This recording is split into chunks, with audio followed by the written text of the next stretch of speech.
This is a midweek thought for Wednesday the 14th of October. If you've ever lived near a building site, then you'll probably be aware of just how noisy such places can be.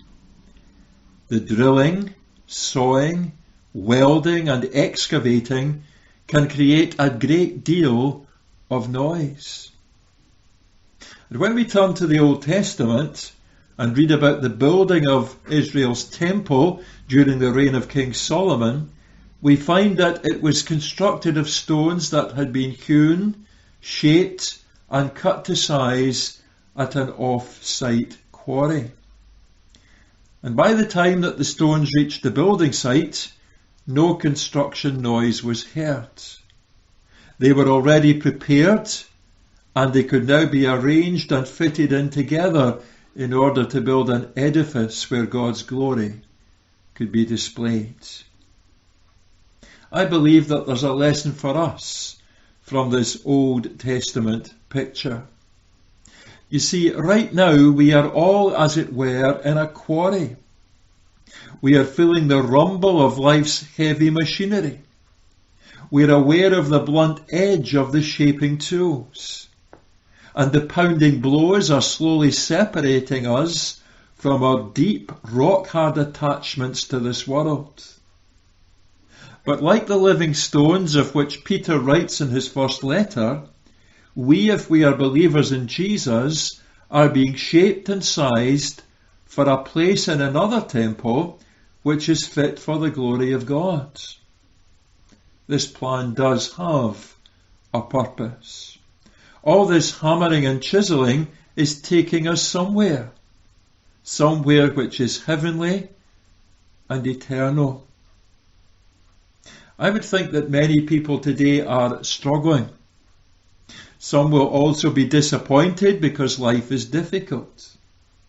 You wish that it would be free from pain and suffering and uncertainty. However, life right now, we might say, in the quarry, just isn't like that.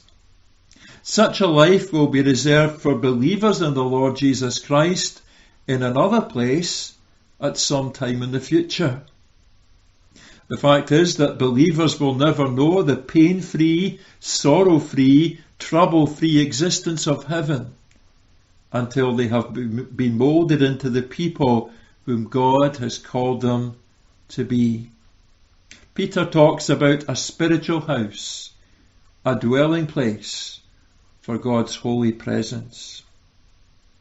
But until that day comes, the challenge for Christians is that they let God do his hammering and his chiseling work in their lives. Because one day the work will be complete and God will be forever at home with his people. Allow me to share a poem on the subject of stones. A stone I surely am, but of what kind?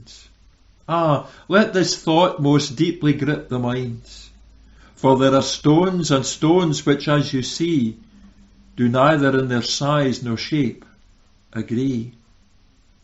Am I a living stone, or am I dead? Have I been blasted from dark nature's bed? Or do I still within my rock home lie, unreached by God's great power, dead and to die? If saved, a stepping stone I may become to raise a brother from some sinful slum, and watch him rise to heights of moral worth, and claim an honoured place through grace on earth. Or I may be a heartless stumbling stone, o'er which my fellow falls and breaks a bone, and have him crippled for the rest of life, unfit to stand erect amid the strife. Or, awful thought, I may a millstone be, and drown my brother deep in sin's dark sea, then watch the bubbles rise which indicate how absolutely helpless was his fate. Not only are we stones, but stones we cast, the stone of judgment at a brother's past. You who are sinless, only you alone, possess the right to cast the judgment stone. Thank you for listening. God bless you.